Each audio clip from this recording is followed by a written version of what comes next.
Hello everyone, welcome back to another video. In this video we are going to talk about math.h library. Let me go to the code editor first, and here you can see if I open a file .c file, here you can see that let me clear it from here. Okay, so here you can see we have hash include stdio.h library function, library. Okay, so by using this library we can actually access these functions. Okay, scanf, printf, and so many.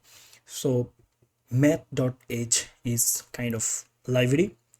By using this library math.h we can actually access some functions. The functions are here, you can see, and we have a bunch of different function available here, right? So we can actually access all the functions by using math.h library. Okay, we have square, we have let's say sometimes we need to find the square of, let's say, 4. Let's say I want to find the 4 square. So 4 square value is 16, right?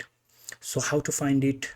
That time actually we have to use a function, and to add to access those function you have to use math.h library. Here you can see if I remove this there will be error, and here you can see note hash include stdio.h. So we have to use it. Okay, for this function to access the function you have to use the library stdio.h. It's like this. We have math.h and we have to use math.h if you want to access math functions. Okay, so here you can see I have created mathfn.c, and let's say here at first I'm going to say include stdio.h. Here I'm going to say to the main return 0. Now let's say I want to know the power, so I can use here, let's say printf.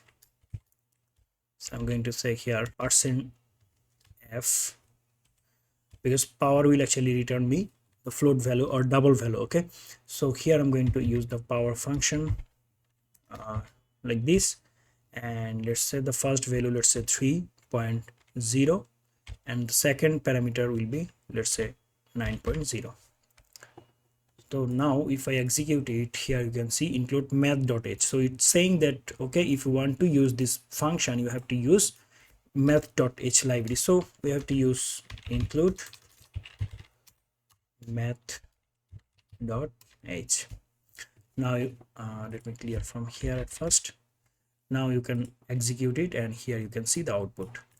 So we have a bunch of different function for this. Let's say I want to find the square root.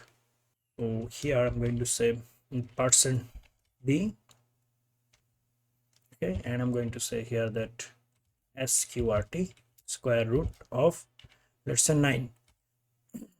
The square root of 9 will be 3. If I execute it here, you can see give here %f. Okay, and now you can see 3.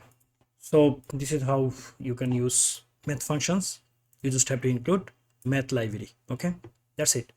So thanks for watching. See you in the next video. Till then, goodbye.